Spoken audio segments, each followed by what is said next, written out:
नमस्कार, मैं हूँ सुनीता कट्टी। हमारे अथकथा चैनल में आप सबका स्वागत है। हमारे इस चैनल में सुनिए देश विदेश की तरह तरह की, कुछ मेरी, कुछ औरों की और कुछ अनूदित कहानियाँ। मैं लगभग 45 सालों से हिंदी और मराठी में बच्चों के लिए कहानियाँ लिखती रही हूँ। मेरी हिंदी कहानियाँ चंपक, नंदन, पराग, बाल भारती, बालहंस, बालमन, मेला, सुमन सौरभ आदि पत्रिकाओं में प्रकाशित हुई है। मैंने कुछ कहानियाँ ऑल इंडिया रेडियो में भी प्रस्तुत की है।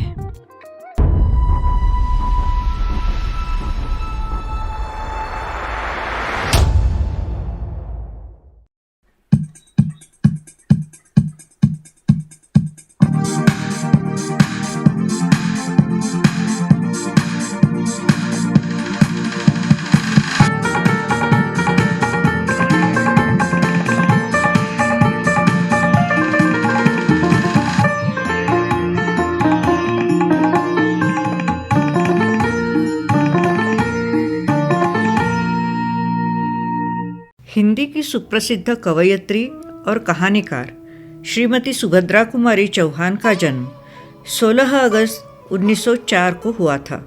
उन्होंने महात्मा गांधी जी से प्रेरणा पाकर राष्ट्रीय आंदोलन में सक्रिय भाग लिया था। परिणामतः उन्हें कई बार जेल की यातनाएं सहनी पड़ी। सुभद्रा कुमारी चौहान जी के काव्य संग्रह है मुकुल और त्रिधारा, बिखरे मोती, उन्मादिनी और सीधे सादे चित्र। उनकी झांसी की रानी कविता अत्यधिक प्रसिद्ध है। सुभद्रा कुमारी जी की मृत्यु 15 फरवरी 1948 को हुई। आज की कहानी है किस्मत।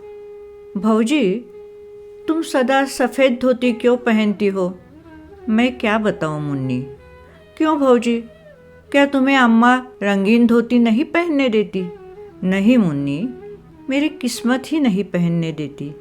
अम्मा भी क्या करे? किस्मत कौन है भौजी? वो भी क्या अम्मा की तरह तुमसे लड़ा करती है और गालियाँ देती है?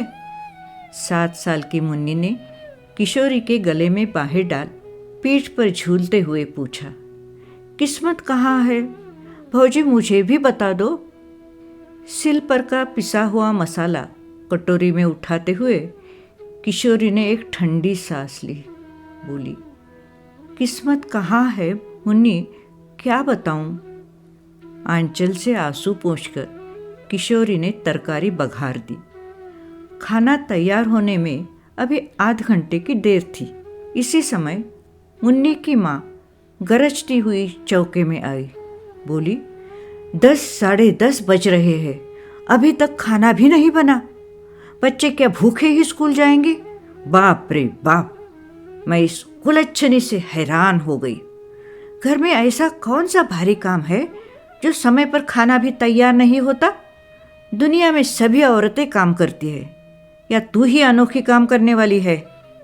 एक सांस में मुन्नी की माँ इतनी बातें कह गई और पट्टा बिछाकर चौके में बैठ गई। किशोरी ने डरते डरते कहा, अम्मा जी, अभी तो 9 ही बजे है, आध घंटे में सब तैयार हो जाता है। तुम क्यों तकलीफ करती हो? चिमटा खींचकर किशोरी को मारती हुई सास बोली, तू सच्ची और मैं झूठी। 10 बार तुझसे कह दिया कि जबान न लड़ाया कर, पर मुंह चलाए ही चली जाती है। तू भूली किस घमंड में है? तेरे सरीखी 50 को तो उंगलियों पर नचा दूं। चल हट, निकल चौके से। आँख पोंछती हुई किशोरी चौके से बाहर हो गई। जरा सी मुन्नी अपनी माँ का ये कठोर व्यवहार विस्मय भरी आँखों से देखती रह गई।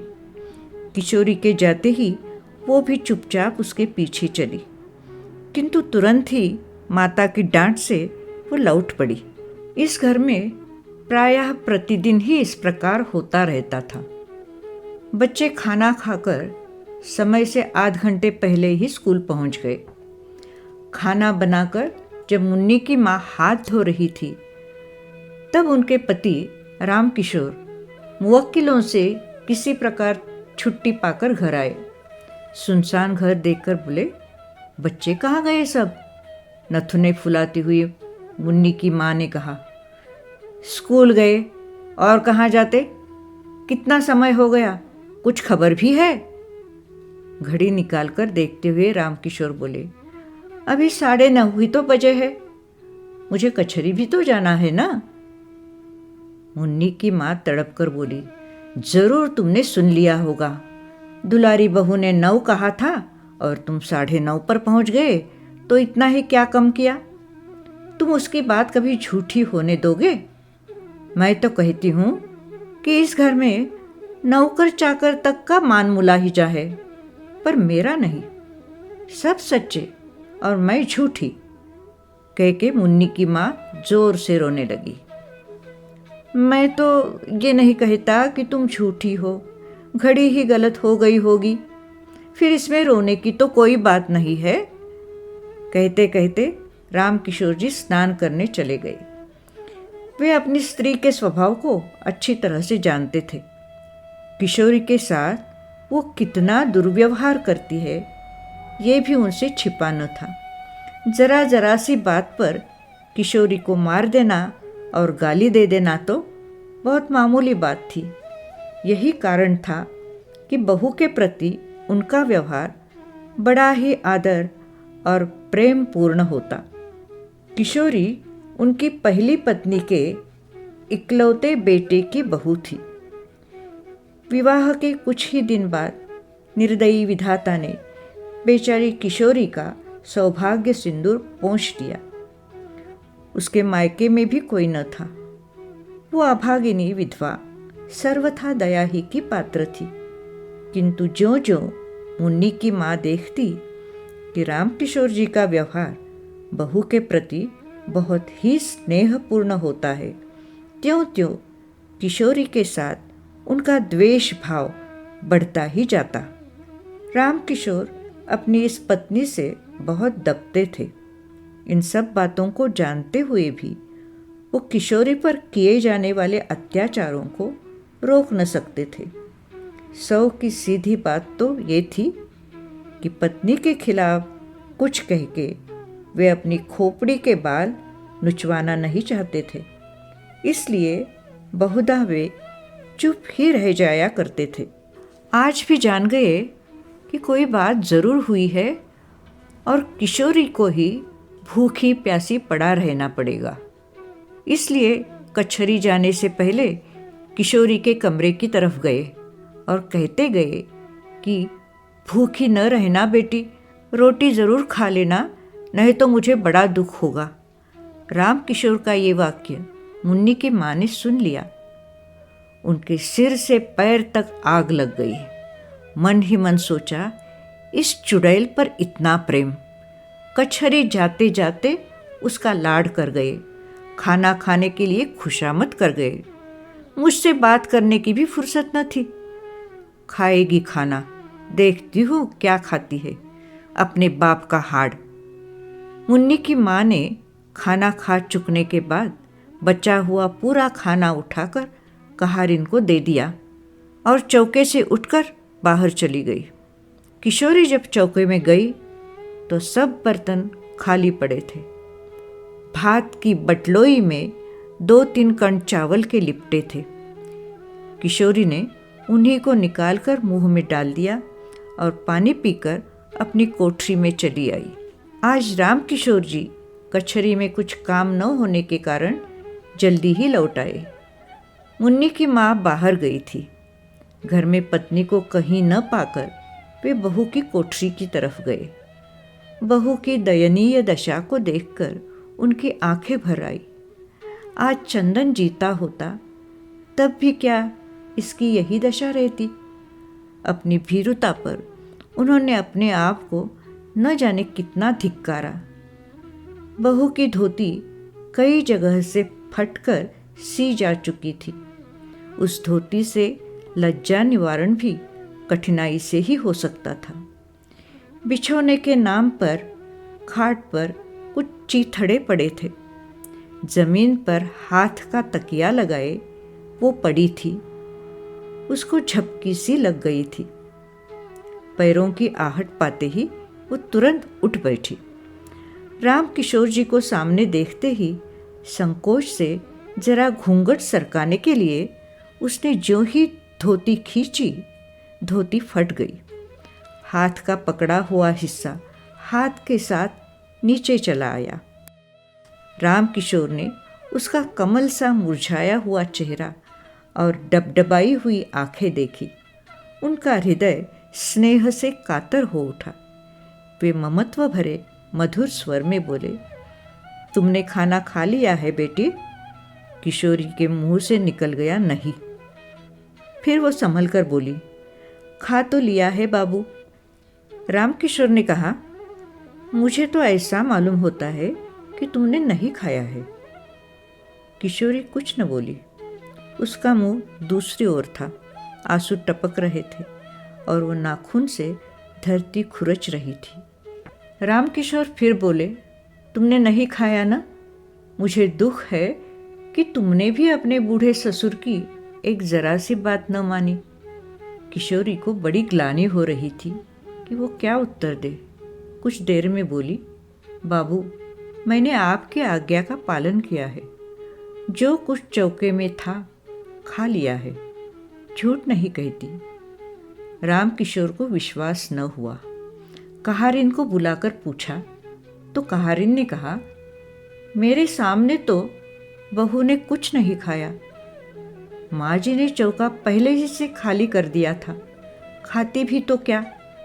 पत्नी की नीचता पर कुपित और बहू के सौजन्य पर रामकिशोर जी पानी पानी हो गए। आज उनके जेब में 50 रुपए थे।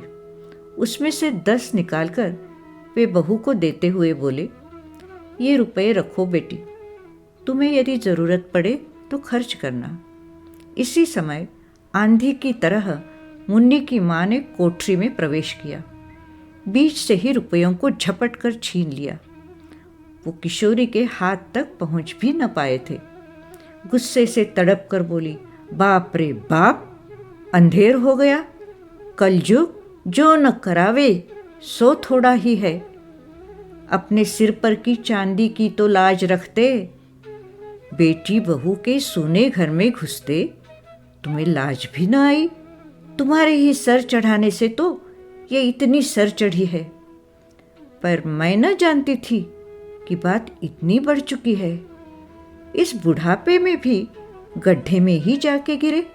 राम राम, इसी पाप के बोझ से तो धरती दबी जाती है। वे तीर की तरह कोठरी से निकल गई। उनके पीछे ही रामकिशोर भी चुपचाप चले गए। वे बहुत वृद्ध तो न थे, परंतु जीवन में नित्य होने वाली इन घटनाओं और जवान बेटे की मृत्यु से अपनी उम्र के लिहाज से बहुत बूढ़े हो चुके थे। ग्लानि और क्षोभ से वे बाहर के बैठक में जाकर लेट गए। उन्हें रह रहकर चंदन की याद आ रही थी। तकिए में मुंह छिपाकर वो रो उठे। पीछे से आकर मुन्नी ने पिता के गले में बाहें डाल दी। पूछा, क्यों रोते हो बाबू? रामकिशोर ने विरक्ति के भाव से कहा, अपनी किस्मत के लिए बेटी। सवेरे मुन्नी ने भौजी के मुंह से भी किस्मत का नाम सुना था और उसके बाद उसे रोते देखा था। इस समय अब उसने पिता को भी किस्मत के नाम से रोते देखा तो विस्मित होकर पूछा, किस्मत कहाँ रहती है बाबू? क्या वो अम्मा की कोई लगती है? मुन्नी के इस भोले प्रश्न से दुख के समय भी रामकिशोर जी को हंसी आ गई और वे बोले, हाँ, वो तुम्हारी माँ की बहन है। मुन्नी ने विश्वास का भाव प्रकट करते हुए कहा, तभी वो तुम्हें भी और भौजी को भी रुलाया करती है।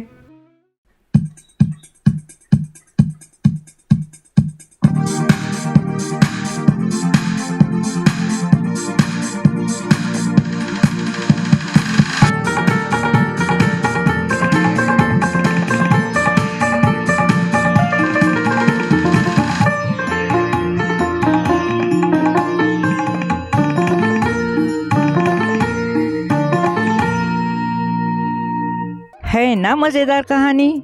आपको कहानी पसंद आई हो तो कहानी को लाइक कीजिए, कमेंट कीजिए और शेयर कीजिए। और हाँ, हमारे अथकथा चैनल को ज़रूर सब्सक्राइब कीजिए। तो जल्द ही मिलेंगे एक और नई कहानी के साथ। नमस्कार।